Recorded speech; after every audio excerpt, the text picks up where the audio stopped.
طبعا كنتوا حبايبي عاملين ايه؟ يا رب تكونوا بخير دايما. النهارده يا رجاله رجعت لكم فيديو جديد بفيديو على السريع. امبارح لما نزلت برنامج بتاع ريمني بتاع الافاتار وحليت المشاكل بتاعته، لقينا مشكله ظهرت جديد ان البرنامج لما بتيجي تختار ذكر او انثى بيقول لك البرنامج مش راضي يكمل معاك، وحصلت مع ناس كتير قوي. مع العلم اخواتي زي ما انتم شايفين كده البرنامج كان شغال مع ناس كتير قوي ووصل عندي المشاهدات كويسه وكان عاجب ناس كتير واشتغل مع ناس كتير قوي، بس فجاه البرنامج وقف. هسيبكم كده؟ لا طبعا، لقيت نسخه برنامج نازله جديد، مش هقول لك هي وبتطلع الصوره هي، لا بيحول لك الصوره الافاتار او كرتون بس مش نفس الستايل. هو يمكن يعني اقل بحاجه بسيطه بس هيمشي معاك ويعجب ناس كتير. انا عايز اقول لك اللي انا طالع لكم بالفيديو ده اخواتي دلوقتي يعني الساعه دلوقتي 12 وتلت، فطلع اصور الفيديو عشان المصداقيه مش اكتر، لان بجد البرنامج دوت كان شغال بتاع الريمني ووقف، فده مش ذنبي. فانا طالع لكم دلوقتي جبت لكم برنامج تاني وهتقدر تعمل بيه الصوره واصحابك كلها يفكرها ان انت بتحولها يعني لافاتار وكده. فصاحبي تقدير اللي انا يعني مسجل الفيديو في وقت متاخر وكده وطلع عشان المصداقيه، اعمل لايك للفيديو واشترك في القناه، وتعالوا دلوقتي نشوف البرنامج الجديد مع بعض.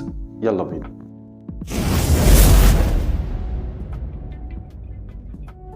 في بداية الفيديو كده يا صاحبي انا عايزك تصلي على النبي صلى الله عليه وسلم وتقدر اللي انا بصور الساعة 12 ونص عشان انزل لك فيديو زي ده وتنزل تعمل لايك للفيديو. زي ما انتوا شايفين انا منزل لكم برامج كتير قوي غير برنامج ريمني عشان اجرب لكم على البرامج دي.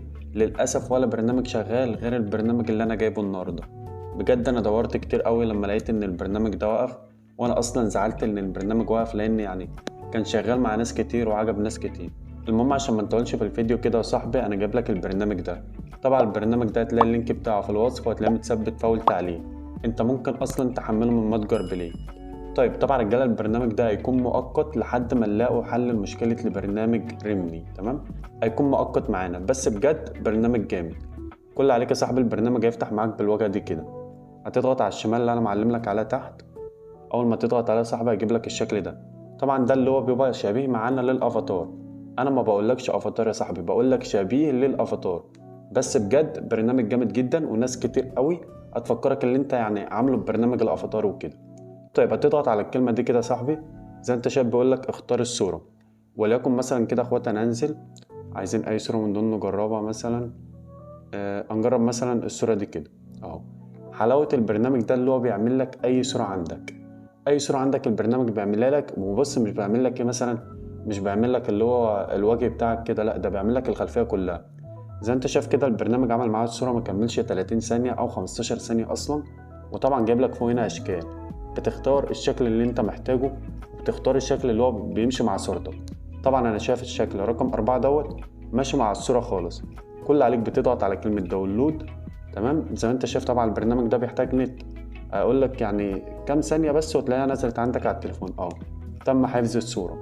كل اللي عليك يا صاحبي هتدخل على المعرض بتاع التليفون، تمام؟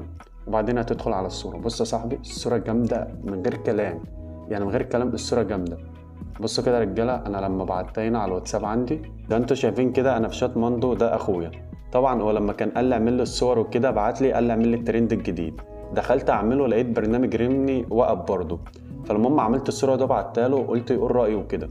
لقيته فكره اللي هو الافاتار اصلا وقال لي جامد ابعت اللي بعدها. فقلت له على العاده عشان ده برنامج جديد، بعت له دي قال لي جامده وابعت اللي بعدها. كل ده مفكر اللي هو افاتار. فبجد يا رجاله البرنامج ناس كتير قوي تتوقع اللي هو برنامج الافاتار وهيطلع معاك صور جامده جدا. تقدير يا صاحبي اللي انا مصور الفيديو الساعه 12 ونص. اعمل لايك للفيديو واشترك في القناه.